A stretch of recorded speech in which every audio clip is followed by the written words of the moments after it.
Locarno is a really kind of welcoming place. The audience is great. And I also feel like I'm amongst my kind of fellow filmmakers. It's a place where I feel like we're still able to kind of push some boundaries of cinema.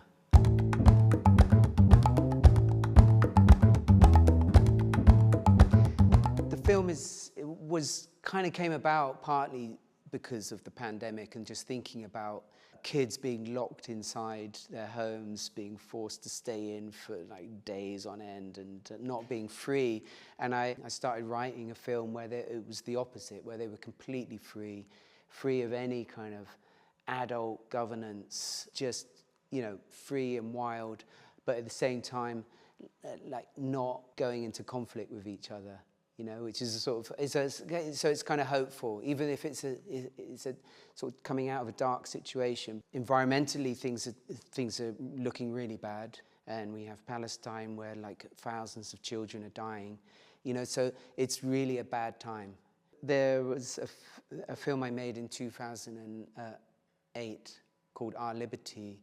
It was a film that I really enjoyed making because it's also a film with children without adults. It's a short film, and those kids were very wild and free and, you know, jumping around on dangerous piles of metal. And I kind of wanted to get back to some of that energy, kind of go back into that world of children and, you know, their sort of gentle anarchy, which can, and also reinvention, you know, the way that they can reinvent the world. It's a mix of me gently guiding, or in some cases, like in where we film the play, that's very precise. So that has to be, you know, directed in a very specific kind of way. But the other parts of the film allowing for much more freedom and allowing for improvisation and, you know, not being so dictatorial.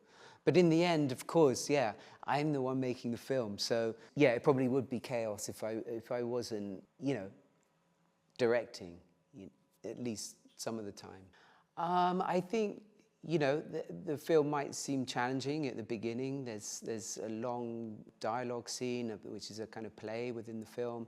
But I think you need to just relax and stay with it. And you can't judge a film until you've seen the end.